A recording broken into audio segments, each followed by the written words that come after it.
पहले तो जो धर्म विरोधी लोग हैं, अहंकारी लोग हैं, उनके लिए बहुत ज्यादा कठिनाइयों वाला ये वर्ष होगा।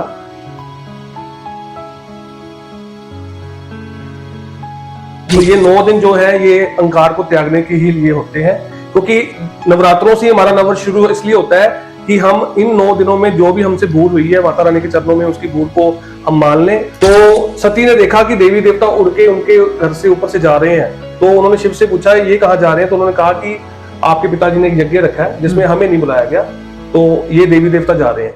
नमस्कार साथियों, आपका स्वागत है टेलीस्कोप टीवी में। मैं हूं गीता वर्मा।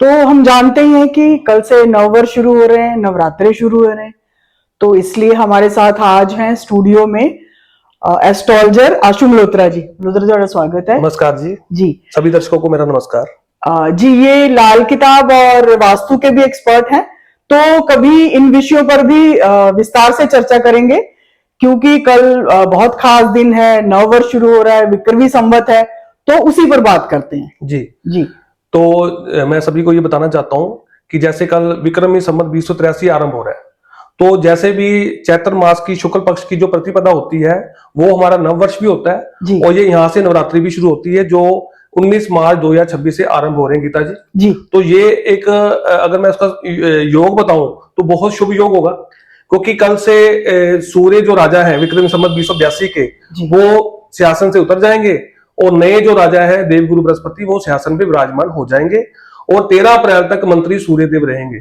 तो ये एक शुभ योग है जिसमें नवरात्रि की ये 9 दिन आ रहे हैं, तो मुझे लगता है कि हमारे देश और दुनिया के लिए शुभ होंगे। तो हमें इस चीज का जो महत्व है आज हम इसकी बात करेंगे। आपने कहा कि जो सूर्यदेव हैं वो राजा थे अभी तक आज तक है जी, कल से वो बृहस्पति बन जाएंगे, बृहस्पति हो जाएंगे। तो इस योग में हमें बड़े बदलाव देखने में मिलेंगे। बहुत, हाँ, इस योग में गीता जी बहुत बड़े बदलाव होंगे। पहले तो जो धर्म विरोधी लोग हैं, अहंकारी लोग हैं, उनके लिए बहुत ज्यादा कठिनाइयों वाला ये वर्ष होगा, क्योंकि जो भी कोई अहंकार में है, लिप्त है, तो वो अपने अहंकार को त्याग दे तो अच्छा है। तो ये 9 दिन जो है ये अहंकार को त्यागने के ही लिए होते हैं, क्योंकि नवरात्रों से हमारा नववर्ष शुरू इसलिए होता है कि हम इन 9 दिनों में जो भी हमसे भूल हुई है माता रानी के चरणों में उसकी भूल को हम मान लें और क्षमा याचना से अपना जीवन शुरू करें नववर्ष का। जी, तो आशु जी, हम बात करते हैं कि जो हमारी पहला रूप है माँ दुर्गा का, तो कुछ कैसे ये 9 रूप हमें मिलते हैं, इसके बारे में कुछ बताएं। जी जी, जरूर बताऊंगा। जैसे ये 9 रूप है माँ पार्वती के ही हैं, जो पार्वती जी हैं वो सती का रूप है जी। तो हम इसका थोड़ा सा जो बैकग्राउंड में इसका जो शास्त्रों में अनुसार है उसकी थोड़ी सी बात इनको बता देता हूँ दर्शकों को, कि एक बार जैसे माँ सती और भगवान शिव जब पति पत्नी थे, तो तब उनके जो ससुर हैं आचार्य दक्ष प्रजापति, उन्होंने एक यज्ञ रखा अपने महल में। तो वहां पे जब उनका यज्ञ सब शुरू होता है, देवी देवता बैठ जाते थे सब, तो वहां पे जब वो आखिर में आते थे दक्ष प्रजापति, तो वो जब आए तो सभी देवी देवताओं ने उनको नमस्कार किया गीता जी, लेकिन भगवान शंकर नहीं उठे। तो उनको ये बहुत ज्यादा उनको पीड़ा हुई कि ब्रह्मा जी तो चलो मेरे पिताजी हैं, वो नहीं उठे कोई बात नहीं, लेकिन ये तो मेरे जमाई हैं, तो ये क्यों नहीं उठे। तो उनको बहुत ज्यादा अपना अपमान लगा। लेकिन फिर कुछ समय बाद उन्होंने नया यज्ञ रखा जिसमें शिव और सती को नहीं बुलाया। हाँ। तो सती ने देखा कि देवी देवता उड़ के उनके घर से ऊपर से जा रहे हैं, तो उन्होंने शिव से पूछा ये कहाँ जा रहे हैं। तो उन्होंने कहा कि आपके पिताजी ने एक यज्ञ रखा है जिसमें हमें नहीं बुलाया गया, तो ये देवी देवता जा रहे हैं। तो कहते हम भी चलते हैं। कहते हम नहीं जाएंगे, हमें निमंत्रण नहीं आया। हाँ। लेकिन वो जब सती जी ने कहा कि पिता के घर जाने के लिए पुत्री को कोई निमंत्रण नहीं चाहिए, तो वो जिद करके वहां चले गए। तो जाके जब उन्होंने देखा कि उनको किसी ने अच्छे से बुलाया भी नहीं और वहां पे शंकर की कोई स्थान भी नहीं रखा, तो यहाँ पे वो सती माता क्रोधित होकर अपमानित फील किया, और क्रोधित होकर उन्होंने उसी यज्ञ में अपने आप को अग्निदाह किया, आहुति दे दी जी, आहुति दी। तो यहाँ से बहुत ज्यादा क्रोध भगवान शंकर के अंदर उत्पन्न हुआ। जब उनको ये बात का पता लगा तो उन्होंने अपनी जटा से पहले तो वीरभद्र पैदा किया कि जाके यज्ञ को सारा ध्वस्त कर दो। तो उन्होंने ध्वस्त करने की कोशिश की, तो लेकिन वहां पे जहाँ पे विष्णु जी भी बैठे थे, उन्होंने अपनी शक्ति से उनको कैद कर लिया। तो फिर दोबारा उन्होंने वीरभद्र काली भेज दी अपनी जटा से। तो जब वो दोनों आपस में समा गए तो वो सारा यज्ञ तहस नहस हुआ, और उनकी जो दक्ष प्रजापति थे उनकी सिर को अलग कर दिया धड़ से। तो वो सिर भी उस यज्ञ में ही चला गया, और वो दोबारा वो सिर नहीं लग सकता था। तो ये एक कथा जुड़ी है इसके साथ कि सती माता फिर पार्वती कैसे आगे बने। जी जी तो आप आशु जी ये बताएं कि जब हम नवरात्रों की पूजा शुरू करते हैं तो हमें वो एक छोटी छोटी चीजें हम खेतरी बेचते हैं, जी। हम माता की चुन्नियां लाते हैं, हम फल फ्रूट नारियल हम कितना कुछ करते हैं। तो जब हम पहली माता के साथ शुरुआत करते हैं तो किस चीज का खास ध्यान रखना चाहिए? जी, इसमें मैं आपको ये बता देता हूँ कि पहले जब दक्ष प्रजापति जी का उनको सिर अलग किया तो सभी फिर वहां पर भगवान शंकर आए, देवी देवताओं ने रिक्वेस्ट की कि ये यज्ञ संपन्न होना जरूरी है, तो आप अपने ससुर को भी जिंदा करो दोबारा, ये भी जरूरी है। तो उन्होंने फिर बकरे का मुंह लगाया अपने ससुर जी को। दक्ष को जी। हाँ, तो उन्होंने सभी पूछा कि ये बकरे का मुंह ही को क्यों लगाया आपने अपने ससुर जी को, तो उन्होंने कहा कि मेरे ससुर जी मैं बहुत करते हैं।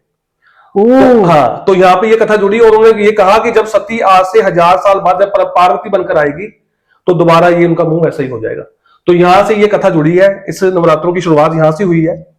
तो आपने गीता जी पूछा कि हमें क्या क्या करना चाहिए। देखिए इसमें एक नियम है, देखो भगवान की जो पूजा है अगर हम मन से शुद्ध मन से करते हैं, भक्ति भाव से करते हैं, चाहे उसमें हमें से कोई गलती भी हो जाए तो वो भी गलती क्षमा याचना होती है। लेकिन हम जानबूझ के कोई गलती करें तो उसका हमें उसका फल भोगना पड़ता है।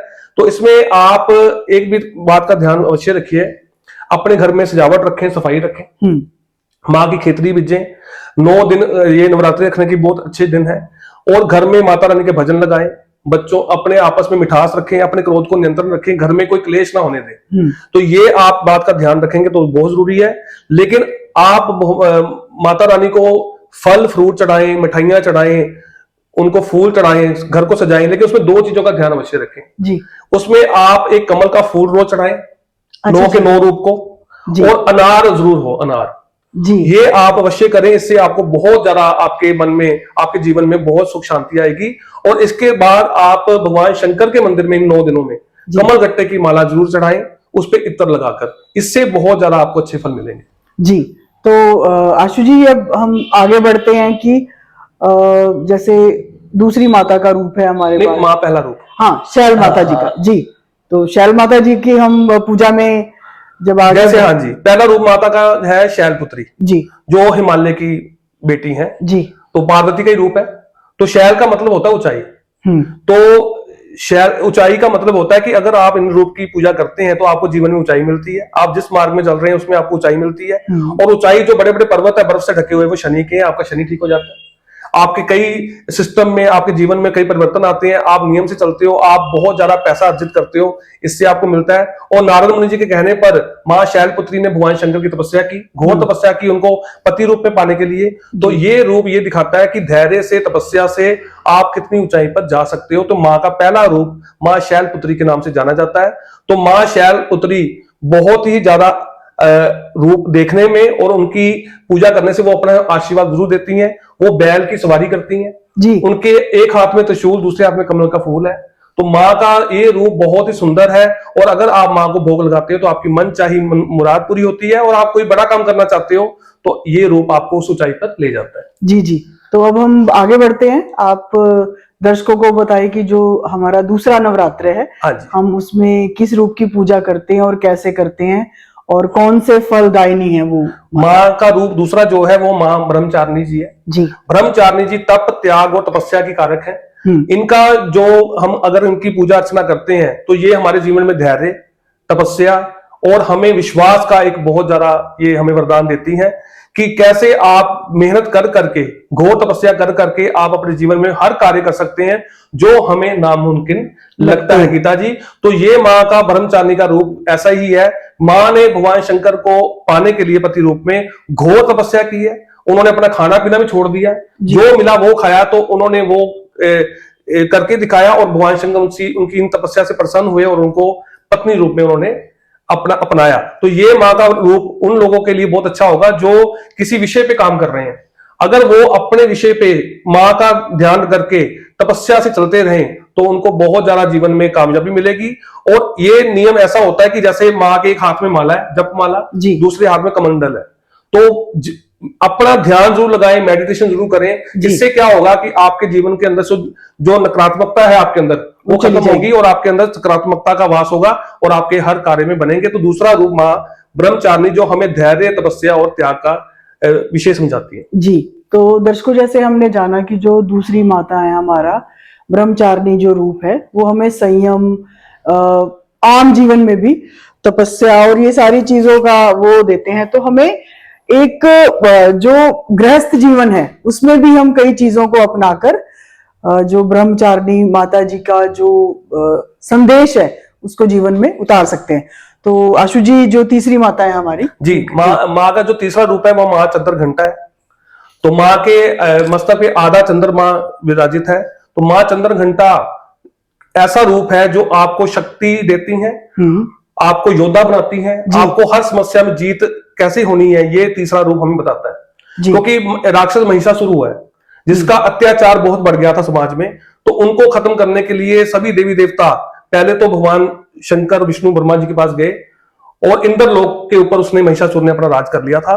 तो उनके लिए जब वो भगवान शंकर विष्णु जी के पास गए तो माँ को तीनों ने मिलकर शक्ति प्रदान की जिससे उन्होंने महिषासुर का अंत किया। तो माँ का ये रूप ये दिखाता है कि जीवन में कैसी भी कठिनाई आपके सामने आ जाए आपने हार नहीं माननी। तो माँ ने अपनी भुजाओं में अस्त्र शस्त्र धारण कर रखे हैं और माँ को भगवान शंकर ने अपना त्रिशूल दिया, विष्णु जी ने अपना उन्हें सुदर्शन चक्र दिया और इंद्र ने उन्हें अपना वज्र दिया।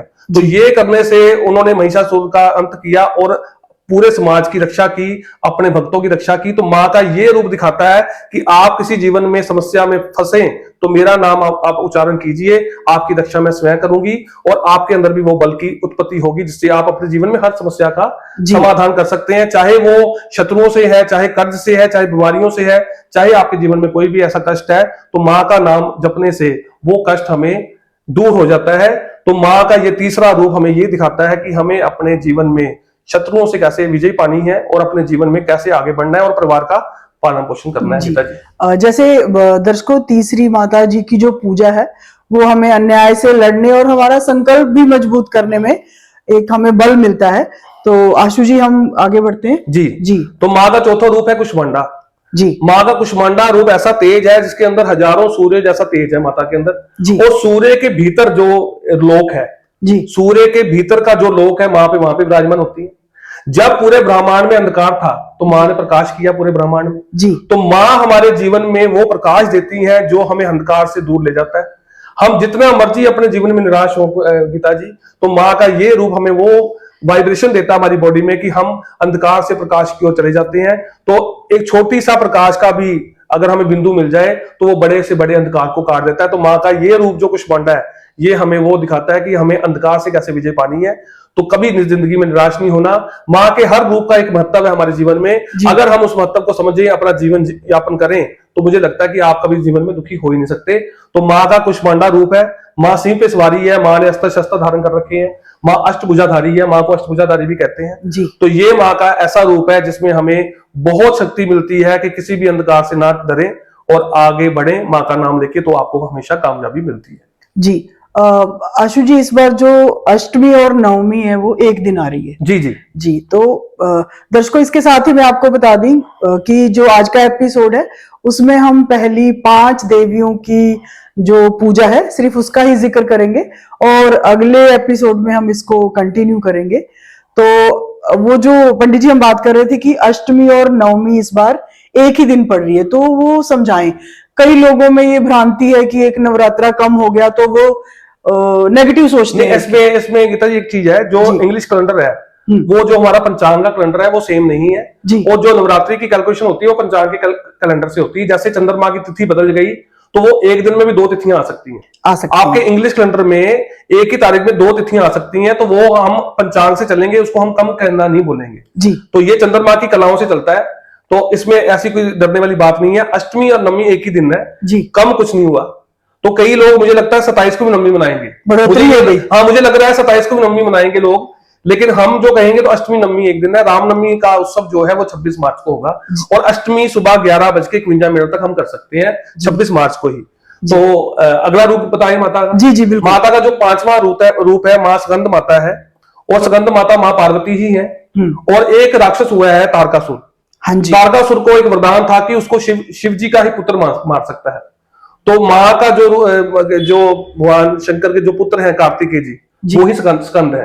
तो माँ ने कार्तिकेय जी को अपनी गोद में ले रखा है और माँ सिंह पे सवारी है और माँ ने अपना एक हाथ में उनको ले रखा है, वर मुद्रा में है। तो माँ ने अपने कार्तिकेय जी को वो तारकासुर से लड़ने के लिए शक्ति दी, जी माँ की ममता दिखाई और उनको तैयार किया कि अपने शत्रुओं से कैसे विजय पानी है और तारकासुर का अंत कैसे करना है। तो उनको देवताओं का सेनापति बनाया कार्तिकेय जी को, और उनको परीक्षा दी, उनको ज्ञान दिया कि कैसे तारकासुर को ये हमें विजय प्राप्त करनी है।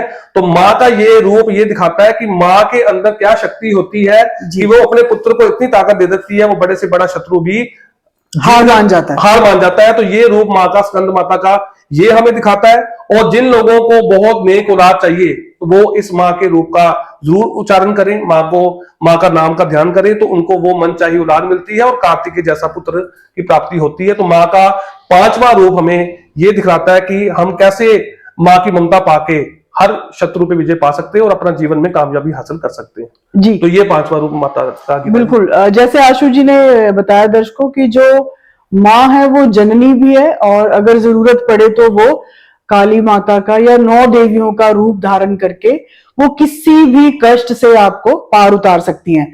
तो जो अगले रूप हैं उनकी चर्चा हम अगले एपिसोड में करेंगे।